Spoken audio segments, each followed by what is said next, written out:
अपघात होते ही खुला, नकली नोटों का राज। नोट गिनने की मशीन सहित मिले लाखों रुपए के नकली नोट।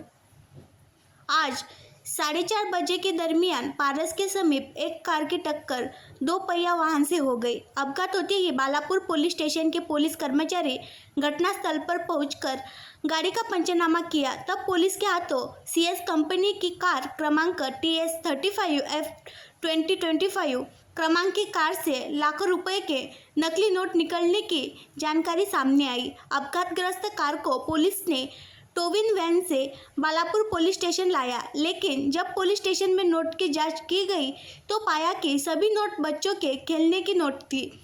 साथ ही 1100 रुपये असली नोट पाई गई, जिसमें 500 के 2 नोट और 100 की नोट, ऐसे कुल 1100 रुपये मिले। साथ ही नोट गिनने की मशीन भी मिली। आणखी नवीन व्हिडिओ पाहण्यासाठी आमच्या देशमुख एक्सप्रेस न्यूज चॅनलला सबस्क्राईब करा, लाईक करा आणि शेअर करा।